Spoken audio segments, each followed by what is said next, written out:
Before we begin, thank you very much to Alien Investortron for joining the Patreon campaign. Thank you very much for the support. Thank you very much for helping me to keep this daily content thing going. It is literally the only thing that keeps me doing daily videos for everybody. I'm going to let you guys know right now, I've got a bit of a backlog when it comes to the shoutouts, so if you are waiting for your name to pop up, might take a few days. Great problem to have. I deeply appreciate everyone wanting me to continue this daily nonsense. So thank you very much. Do appreciate it. Everyone will get their shoutouts. Just give me a bit to thin the queue. So yesterday we did the whole video about CybertronCon going on in China, and we had like the very first looks at all the brand new stuff and the artwork for all the new toys in Wave 1 of Age of the Primes, and it was a super exciting day for everybody. I posted that video around 6 p.m. my time, and then before I went to bed, a ton of photos dropped, including a lot of photos of all the new toys in like on the show floor. So I started collecting all those images, and I was setting up to prepare to make that the video for the day. And then just as I was getting ready to do that, I checked one last time to see if all of the photos were accounted for. Did I miss anything? And they dropped the official renders of all of it. So now I don't even need to worry about potato quality pictures. We can just look at the best quality images we could possibly ask for. Oh my god. Okay, so I scrapped all of those collected images. We've collected a whole new batch of images. We're going to talk about the fallout of CybertronCon and all the new official reveals. This will get a little bit repetitive. Not only because we talked about this yesterday, we just have much clearer, much better looks at everything, and there's some new stuff that wasn't mentioned the first day, but also because a lot of this is also going to be shown off during an upcoming Hasbro Pulse stream. We are going to talk about it again then, because I want to know what the designers have to say. I think that is worth talking about once it happens. But we're going to batch these in a way that makes sense, and we're going to start with the biggest nonsense of them all. Yeah, the new collaborative Sonic figure. It is Wingtail and Blue Booster. Keep in mind, when they do collaborative figures, they don't actually do Transformers of that character. Not typically. A lot of times, it is a brand new Transformers character who is scanned in to model themselves after a particular character or a particular vehicle. In this case, yeah, Sonic and Tails vehicles, both. And I'm showing the box art for this one. I skipped most of the package images because like that gets a little repetitive. But I appreciate the box art for this one because it actually is making an effort to match the style of the box art for most Sonic toys these days. I kind of appreciate that attention. We see that Sonic, or I guess Blue Booster, transforms into one of Sonic's cars from the racing games, and it is very appropriate. It's very sharp looking. It's a very cool car. It does have a little bit of like a Play School GoBots, kind of feel to it because it is so rounded. It is definitely unique. Definitely works for Sonic. And then, yeah, the robot mode is still looking really nice. Still weird that he does not have the shoes, and I will tell you why in a minute because I noticed something else. But you can see the weapon being like one of his power-up bubbles. I like that there's an Autobot symbol on one side, and it looks like the invincibility symbol on the other. That's cheating. To carry an invincibility power-up around with you, that's cheating. It's just cheating. That's all it is. I still think the ring shield is really clever too. Yeah, it's a weird design. It's a weird design, but keep in mind, it ain't supposed to be Sonic himself, just inspired by. I still think Tails is the more interesting toy because the biplane is such a rare alt mode for Transformers. It's going to be way bigger than the last one we got. Now, when it comes to the transformation robot mode, Tails is going to be a lot. I'm sorry. What is it?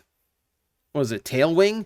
Tailwing is going to be a lot more like junk kibbled than the blue. I'm just gonna call them Tails, Sonic and Tails, because my brain is not quite adapting to them just yet. The tails is going to be messier because the biplane wings are just hanging off the back. At least 2 of them are. And then the like the rear section of the jet, the plane becoming his twin tails, like that makes sense for tails, but it is a little bit more kibble going on.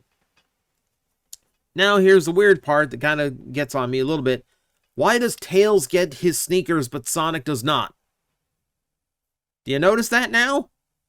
Do you notice that now? Sonic just has the front end of the car, and there's no transformation element to actually give him his famous red sneakers. Tails gets his sneakers. Tails gets his sneakers. Weird little detail I caught. I'm still looking forward to these. They're going to be super goofy. They're going to be fun. All right, so let's get into Age of the Primes. We're going to start off with the random stuff, beginning like Wasp, which on the package is Fugitive Waspinator, because trademark reasons. Someone noted that the packaging does not say Animated Universe Fugitive Waspinator, because I think someone at Hasbro had to realize, number one, we know what universe these came from. This is the collector's line. Of course we know what universe they came from. It doesn't matter. And then I think the other reason is just because it's so clunky that the official name of some things is just like absurdly clunky because we're mentioning the universe they are from for no reason. But the vehicle mode does look good. It's about, it's basically what I expected. It's a dark green Bumblebee with a translucent purple hue to him. And then the robot mode is looking really, really nice. The new head sculpt looks really, really good. Shame that it's such a smaller toy because you can't just pop that onto your old animated Bumblebee and get that custom like you always wanted. There are alternatives. Let's get started. Look into 3D modeling. But no, it's a nice figure. I'm looking forward to it. It's been way overdue for Wasp to actually get his toy, so nice to see. Good shots of Red Alert. Yeah, we do see that the cannon still flips out from the top, probably manual now rather than being spring-loaded. Either way, it's a really good-looking approximation of his Armada toy. Like, that's just bang-on Red Alert. Yeah, it doesn't even look like they skimped on the paint or anything. Like, whatever the detail I can remember being there on the original toy is still there. Like, it feels like it's doing everything it's supposed to do as a Red Alert. Robot mode does look quite a bit beefier than the original. It does look very much, kibble-laden the way that the original toy was. I wish the stock photographer hadn't rotated the shoulders down because those are supposed to be completely level. But beyond that, like, he is looking just like a better version of the original toy. Proportions seem somewhat similar. Like I said, he's bulked out in the right spots compared to how he was before. The original is like a sleeper of the Armada line. Like, it's actually a pretty highly articulated figure, so getting it with modern articulation, even better. I'm going to post this photo too, just to show you that he does come with a whole bunch of hand accessories, but he also just comes with a normal hand. If you want him to have 2 normal fists, you can do that, which is not something the original allows you to do. Kind of a nice move by Hasbro. And then, yeah, he comes with a claw. He comes with a couple different lasers. So yeah, you got some accessory options there. That aspect of his playability is retained from the original toy. Nice to see. And then we have Grimlock, which just seems to be the blue Grimlock from G2. Not the paint deco itself doesn't seem like it's changed a whole lot. I do like that they added the G2 Autobot tampograph. That's actually a really clever, fun little touch. That's something I think they left off a lot of the G2 homages over the years. So it's a little bit of a nice piece. They didn't get rid of the dark window. I don't know why that's still a thing. It doesn't look as bad here, but like I saw the photos of this toy on the floor and it looks just as bad there. I don't like it. But no, it's the 90s Grimlock. It's pretty much just doing what the original 90s Grimlock did. The more interesting thing, and weirdly enough, is the fact that it comes with a wheelie that is designated G2 wheelie, even though that's not a thing. It's interesting because, A, the previous release of Grimlock, the last couple of them actually, didn't include wheelie. This one does. I thought they would have dropped him for budget. Apparently not. And it's based on the art. It's based on the Marvel comic coloring for him, which is a cool inclusion. And would have gone swell with the comic book Grimlock. I'm not sure why it comes with a G2 instead, but here we are. Okay, let's get into the brand new stuff, and that starts with Slingshot. I get my Aerialbots crossed again. And the jet mode looks fine. I've heard people complaining about this jet mode because it's just kind of like a tiny little canopy and nose cone with a big old block behind it. I got news for you. That's how he's always been. Look at the G1 toy, look at the Marvel comics, and to a lesser extent, look at the cartoon. That's always how he has been designed. That is nothing but accurate to any source material you want to pull from. So, it is what it is. It don't look pretty, it don't look aerodynamic, but that is what it is. That's what he's supposed to be. So, with a Slingshot, I'm fine with this. I'm fine with this. It's not a big deal to me, you know. Robot mode still looks fine. You can see all the extra engineering in there so he can actually do the combiner thing. The one thing I will point out is his forearms are so thin. His forearms are literally just panels that flip out from where his upper arms and shoulders are in the jet mode. You can see him. You can see him in this picture. You can see the double hinge on the side of his jet mode. You can see both of the rivets on top of each other.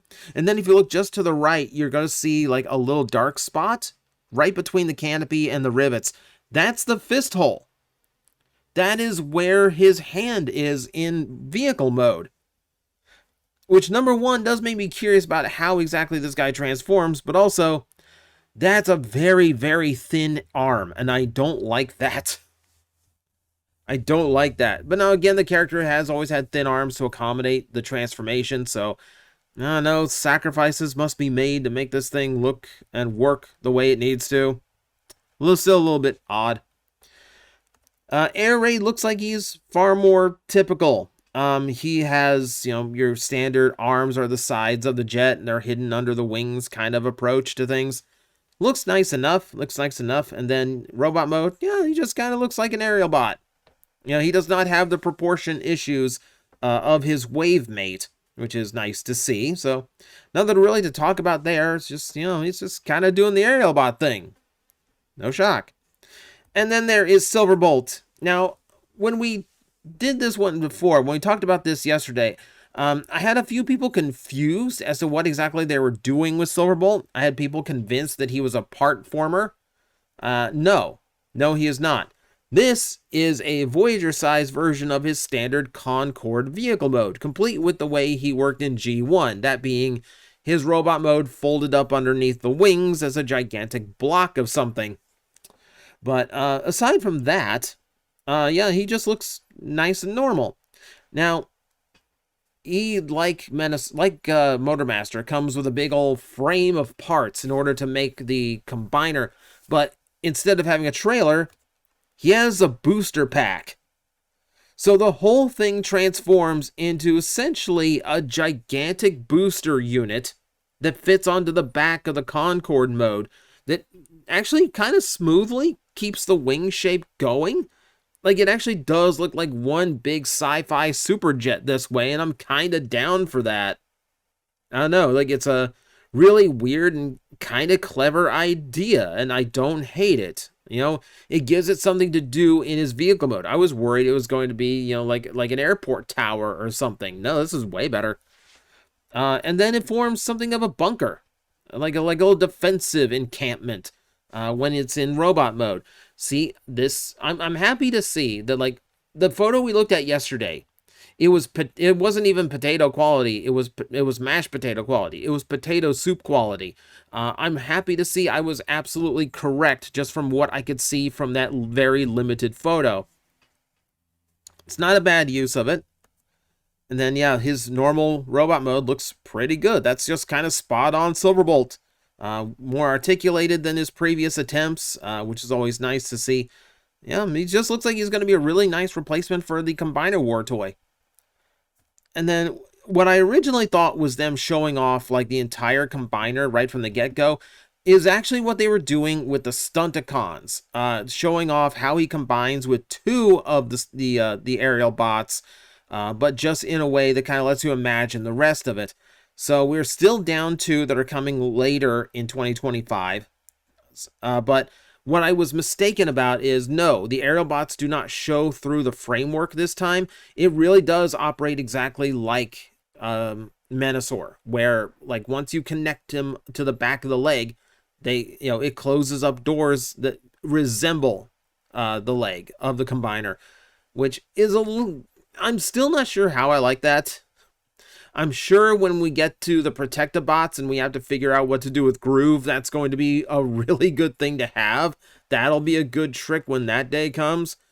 But it is a little bit odd. And I'm not sure how they're going to pull that off with, like, likes of, like, Bruticus, whose legs are differently colored and shaped. We will have to see, because that'll probably be 2026. The Combaticons are probably 2026. But I do have high hopes for this. Superion does look good. Like, he looks cartoon accurate. And I do like the framework combiners, because they do provide a lot more secure articulation, and they do just, it requires less sacrifice from the individual toys. That part I really like. They get to be really good toys themselves and still combine. It just has to be done in a slightly different way. As long as you can make that framework into something that is practical and fun to play with as part of the whole set, that's perfectly fine by me. Motormaster did it with being, a nice little, like assault base mode. And I think, like the Superjet and the defense bunker is pulling it off for the aerial bots. I'm looking forward to this set a lot. And I'm wondering when I should throw my current Superion onto eBay. Okay, next batch, the Primes. We're going to start with the Fallen because they did show off the official renders, but we've seen the Fallen, so we're not going to dwell on this one too much. He's still looking pretty good. Nothing really surprising on him whatsoever. Still wouldn't advise leaving those translucent parts in him long term. We know what the soft effect part plastic has been doing to some figures. Not pretty. Not pretty. So, Sans Fire, or someone from third party or like 3D printers, give me some give me solid flames. Like, I would take normal translucent plastic that just clips on, not pegs in, because the pegging in on translucent plastic could break the stem and make it ruin everything. It's just like clip-on fire, please. Someone make it. We did get the shots of the new Primes, however. So, Solus Prime looking very, very good. The vehicle mode, really different and interesting. Someone mentioned Strika from the vehicle, and I'm like, no, Strika's like a big, big girl. You can't make Strika out of this toy. There would be a riot in the streets. If anything, the only thought that occurred to me as far as repaints go is she's vaguely truck-like, so maybe Firestar? Like, maybe, like, you start working in the search for Alpha Trion female Autobots with different molds for each one this time, instead of everybody stacking up on the same mold, please. So it's what it is. It's what it is. I like the vehicle mode, though. It's a really nice looking vehicle. It's very unique.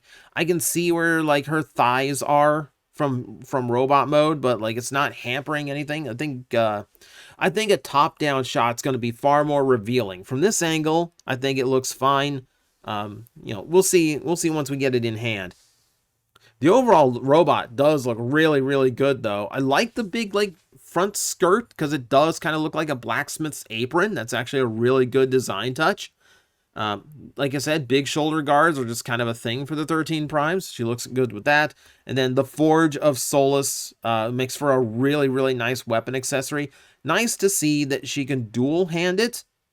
It would look weird as a blacksmith's hammer if she couldn't do that. So I'm glad she's got the articulation for it, and the hammer is actually designed for it. Really, really nice. And again, just beautiful color scheme on her. Like, she's looking to be like a really, really good female Transformer. Like, surprisingly good. And then we get Prima Prime, who I really wish we could just call Prima, but they need trademarks on these things. We've seen the vehicle mode for the most part. We've seen this toy already, but the vehicle mode's still looking really, really nice and unique. Very, very sharp. You know, vaguely Prime-like since he's the first Matrix bearer, but like not close enough to make me feel like, oh yeah, it's just like an Ultra Magnus or anything. It's a fun design. Like, I'm happy with the balance they hit here. I don't like the stock photographer taking photos that don't show the chest. Because here we have him like wielding his Star Saber with the Matrix as the hilt. And he does look cool here. But the second photo they took of his robot mode has the chest down, showing that he can also plug the Matrix into himself. Which means I don't have a stock photo of him with just his normal chest showing. But nevertheless, the more I see this design, the more I'm enjoying it. Like, I still think, you know, like, it's still a little bit odd to have, like, the Covenant version of the body with the G1 head. But the more I look at it, the more I get it, and the more it grows on me. I'm looking forward to Prima. Like, I was looking forward to Prima before. I'm looking forward to him more now. Like, the more attached I get. And then comes the big topic. We gotta talk about Star Optimus Prime again. The name is still stupid. This name is still stupid. Battlestar Optimus Prime was right there. It was just right there. You just had it. You did nothing with it. No, our brand new smaller Titan is looking really, really good. Man, I said it before, like, I almost bought a third-party one at TFCon. I'm so happy I didn't, because this is looking so much better than that one did. Yeah, the posability, it looks really, really nice. Very blocky, very heavy. Like, this is a very powerful-looking Optimus Prime. Appropriately. As far as, like, normal, original G1 fiction, this is Optimus Prime at his most powerful. You can talk to me about Alternity. I will talk to you about how often Takara has, like, nonchalantly thrown things onto G1 canon, even though it really shouldn't or couldn't be. We have to go through that at some point. I have to do a whole video explaining what Takara considers Generation 1 canon, because it's all over the map. But here, like, yeah, Star Convoy, Star Optimus Prime, whatever you end up calling him, I'm probably still going to call him Star Convoy. Still looking really, really good. I am happy to see that his truck mode actually looks way more solid than the original G1. They made sure to close up some of the gaps that the original toy had, specifically in his main truck, where like the front and back halves had a gap in them before. It mostly transforms the same way too, so like they've actually just thrown some extra parts in engineering to make sure that all that's shored up while it still feels like the original, which is cool. Yeah, and he still looks like just a gigantic rolling fortress. And speaking of, yeah, his base mode is still retained. It's looking a little awkward. I mean, it's always looked awkward, you know, because it's just Optimus Prime sitting there with his legs exploded into, like, ramps and battle stations. I do appreciate that they've added the ability to transform the head into some kind of, like, battle turret. So at the very least, he doesn't, like, at the very least, I'm not staring at what looks like Fortress Optimus Prime. You know, even though it still very clearly looks that way. You can also see our little stowaway in here. The previous pictures left me wondering if we were getting the Hot Rod with him. And yes, we are getting a Hot Rod toy based on the original G1 Micromaster. And it's looking appropriately cute for that toy. If we look at the robot mode, he is not simply a Micromaster the way they were done in Siege. He has actual ball-jointed elbows. It looks like he has, like, better articulation in the legs. They have more clearance. It definitely looks like they're just making him a nice little figure. I don't think it's going to be, like, core size. It doesn't look like it's going to be core class size. It's hard to tell from these photos just how big it's actually going to be. It's either a very simplified core class figure or it's somewhere between core and normal Micromaster. But whatever it is nice to see that Hot Rod got included. They might have just done it. They might have had room in the mold because he's red, just like Optimus is red. That might be how they worked him into the mold. This is what I was surprised about. The little trailer. So if you didn't know, like the Battle Stars, all those bots, they came with these little trailers, which were their way of incorporating a little bit more playability with the Micromasters at the time. Micromasters could roll inside and be transported, etc., to give you like almost a little bit of the Optimus Prime play value. Well, Star Convoy's original G1 toy did come with one. It could scoot into the trailer itself and be launched out. Well, here we just have the trailer unit. And this time they added a little bit more playability to it. The trailer unit actually does combine with other parts and transform itself into a little battle position. It's nice that they figured out, they like threw in something else besides just little toy truck. You know, like every element of this toy has to have something transformer based. They showed this off too, which I thought was hilarious. Just like looking at the little tiny hot rod riding around in Star Convoy. I don't know if you can close up the chest. It looks like it might be a little bit tight in there if you attempted it. I don't know, it's just sitting in there like he's piloting Optimus Prime. That's what you never saw. That's the alternate version lore that you never get told. That in Return of Convoy, no, Optimus never came back to life. Like the Zodiac didn't do anything. Hot Rod just jumps inside his chest and starts piloting him like a Gundam.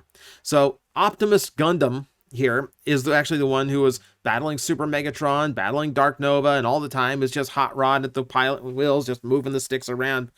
Like, he wants to be the leader so bad that he will actually pilot the corpse of his mentor. Oh my god. I haven't had much sugar today. I don't know where that thought's coming from. But here's your breakdown. This thing comes with a ludicrous amount of accessories, and it's absolutely incredible. Now, keep in mind, this is going to be a smaller Titan. According to leakers, this is going to be $160 instead of $200. We will deal with the size in a minute, but I want you to know, before we get into like how big the toy actually is, this is the part breakdown. It does come with a ridiculous amount of accessories. It is pretty impressive. He also comes with this. This is the Zodiac. The Zodiac is supposedly the source of life in the universe, according to Transformer fiction, and it's what brought Optimus Prime back to life and repowered him into Star Convoy. And on top of the fact that he comes with this to act in place of the Matrix on this toy, it is marked with the sign of the 13th Prime, which goes to confirm my whole theory that they have retconned Star Convoy to actually be the original form of Optimus Prime when he was still one of the 13. You know, which means tremendous things to the fiction. I mean, I would consider that a really huge retcon, personally. But I think it's just a really cool thing to do. Like, it makes sense. So the Zodiac didn't just power up Optimus Prime, it returned him to divinity. So we've had the 13th Prime all along. It's kind of cool. It's kind of a cool way of utilizing that form of Optimus. Yeah, and now you might be wondering, where's the Matrix in all this? It's an Optimus Prime toy. There's no Matrix. I'm going to show you one of the other accessories he has. This, this not lightsaber that he's wielding, which is a completely new accessory to the toy. This royalty-free blade, if you will.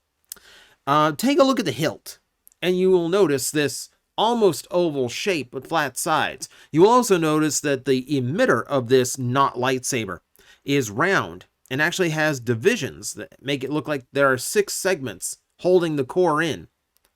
That's the Matrix. In this weird version of Optimus Prime, it seems like the Matrix has actually changed forms so that Prime can wield its energy literally at any way he wants. Which is a really weird detail to throw in, but kind of cool. Kind of cool if you see the Matrix used in a completely different way. And, if you're dealing with, the technically most powerful form of G1 Optimus, yeah, that kind of makes sense.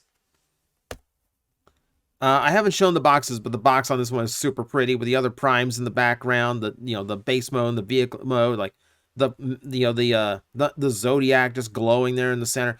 Oh, they did such a good job. And yeah, just to point out, yes, the 13th Prime, he is officially marked as part of the 13. He does have the emblem of the 13th Prime, and his name is stupid. I just want to point that out for everybody. As far as size goes, there you go. So, if Superion is the same height as the Menasor we got, that puts Optimus just a little bit shorter than the Power of the Prime's Predaking Titan. So, yes, we are dealing with a smaller Titan, but he looks dead solid. He has a lot of engineering he has to do, and he comes with a ridiculous amount of accessories, and he's $40 cheaper than the last Titans have been. I want everyone to keep that in mind when they're doing their purchasing, because I do feel like you are getting a lot for your money. I know some people are going to be upset because, ooh, boo, Titan smaller, and we're all going to cry about smaller scales for the price. Okay, inflation, etc. I want to point out, just because this price is lower does not mean they can't go back to a higher price if they want to do a giant Titan again. So don't think that's written out. That is still probably likely to happen. But for this year, if they're doing the 13 primes, makes sense to throw Star Convoy in there, especially with the brand new retcon. We got this shot. We got to see the full layout of the primes. By the way, can I throw this up any bigger? Because I really want you guys to like be able to see this. Yeah, so here we go. So, like, from the left side, we have Prima, and then Vector Prime, who's very much the Cybertron design that we already have a toy of. Alpha Trion looking very G1, but he has the book from the expanded fiction, so he's getting his relic as well. And then we have Solus Prime. Next to her is Micronus, who is represented by his Robots in Disguise 2015 look. Again, it seems like, for the most part, they're going for all the most remembered or well-known visuals from comic book and cartoon media. Some of them, you know, like Prima, never appeared in comics or cartoons, not as a prominent character. So, yeah, we get amalgamations of designs out of that. Alchemist Prime is next with the gets very small toward the back. I'm really looking forward to this showing on the Hasbro stream and having like a really big version to look at. But it does look like he takes cues from McAdam from Cyberverse. So that's great to see. Nexus Prime is the big guy in the middle, and that confuses me so much. I have spent months predicting that because we're getting Aerialbots and Combaticons and the 13 Primes, I have spent the last few months speculating that we are going to be getting Nexus Prime the way he was originally done, his most prominent form, which is the subscription service figures, the original Nexus Prime toy, which means he would have to be a combiner. He would need Aerialbots and Combaticons. But that guy obviously is not made of Aerialbots and Combaticons. That's just a dude. He's got the Enigma combination, so I know it's him, but I have no idea what they're going for with him. He just looks like he's going to be a big leader class toy. I'm very confused. I'm very, him above all, I'm curious about seeing. Next to him, we have Onyx Prime, who is shown as a biped. I'll show you why that's weird in a minute. We have Amalgamus Prime next to him, which is way smaller than I thought Amalgamus would be. He's got 4 arms going for him. So I think, some people's projection that he might be like a weaponizer style character that can reshape into things, you might be onto something there after all. Quintus is next to him, and Quintus not designed after Earthspark, which is interesting because that's the only time Quintus has been used in fiction. I'm going to throw this speculation out here right now. Quintus being very flowy and very smooth tentacled, and especially Quintus being multi-armed. It looks like Quintus also has 4 arms going. I'm going to make a wild prediction right now that if that is the toy design for Quintus Prime, the retool we will eventually get is Botanica. Because it's literally the only design that would match the style of that robot mode, and so many of the parts they would have to keep between the two. That's the call. That's the call. I think we might actually get a Botanica toy out of that Quintus Prime. Come back to this video a year from now when a leak has that name on it. I'm going to be right. Next door to him is Liege Maximo, looking like the final panel of the G2 comic, and then we have Megatronus, the Fallen, and then Star Convoy, the 13th, which is weird because he's still shown with the Power Master Prime chest rather than the Star Convoy chest. Still wondering how that got in there, because all the other details are spot on to Star Convoy. So, not quite sure what that one's all about yet. But, yeah, like, I'm looking forward to seeing that in, like, very, very big quality. I'd really like to see, like, what all is going on. It's very, very enticing. I'm also going to show off the last of this. Now, this stuff is probably going to be the pipeline stuff that's going to be in the next Hasbro Pulse stream, but we're going to talk about it now because everyone's talking about it now. And I do apologize, you are troopers, for sticking through this video. I know it's been very long-winded, and we've been talking about this a lot. I have a lot of thoughts on this franchise. I don't know if you've noticed that or not. Onyx Prime, we know he's going to be a leader class toy. He's a quadruped in this shot. He's actually a winged centaur. So why is the statue depicting him as a biped? I'm super curious how this toy's going to work now. And again, like even from this artwork, I have no idea what he's turning into.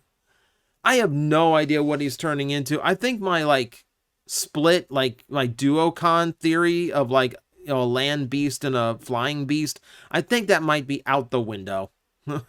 Because I'm not seeing that here. I'm very, very curious, though.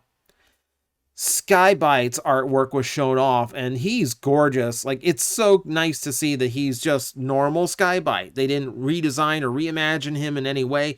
It's just classic RID 2001 Skybite with a brand new Voyager class toy. Really looking forward to seeing how improved he is over the original. Nervous about the deco. Because even back in the day, even back in 2001, the deco on him was incredibly impressive and lavish for what Hasbro was normally willing to shell out on paint. I cannot imagine that he's going to get the same treatment as a modern toy, which is under a much tighter budget, but we will have to see. Premium Takara, premium series Takara, please. And then the final one is Heat Wave. We have one more rescue bot coming, and he is going to be a Voyager, and he's going to be a bulkhead retool. You can see the shoulders. Those are absolutely the bulkhead shoulders, complete with a fake tire on the side. Hey, Hasbro, we wish for more rescue bots in the Generations line. And Hasbro goes, sure, we can do that. And the finger on the monkey paw curls. You're going to get the bulkhead one more time. But I think this character might be the best fit out of all of them they've done. So, 50-50? We'll see. Whew. Okay. This went way longer than I expected to. But we did have a lot to talk about. That's so much stuff. That's so many reveals. And that's probably not even all the stuff. Because like I said, the stream is going to reveal a lot more information about these once we can actually hear designers talking about them. And... Jeez, who else knows? This week has been nuts. But there you go. There's the whole rundown of everything. It's a lot. It's a lot. But that's basically what we expect from Age of the Primes for like the first, 4 months or so. So yeah, worth going over in detail. If you stuck around for the entire 40 minutes of this video, thank you very much. You are one of the real ones. I do appreciate you. I'm going to go get water for my throat now. Thank you everyone for watching. I will see you next time.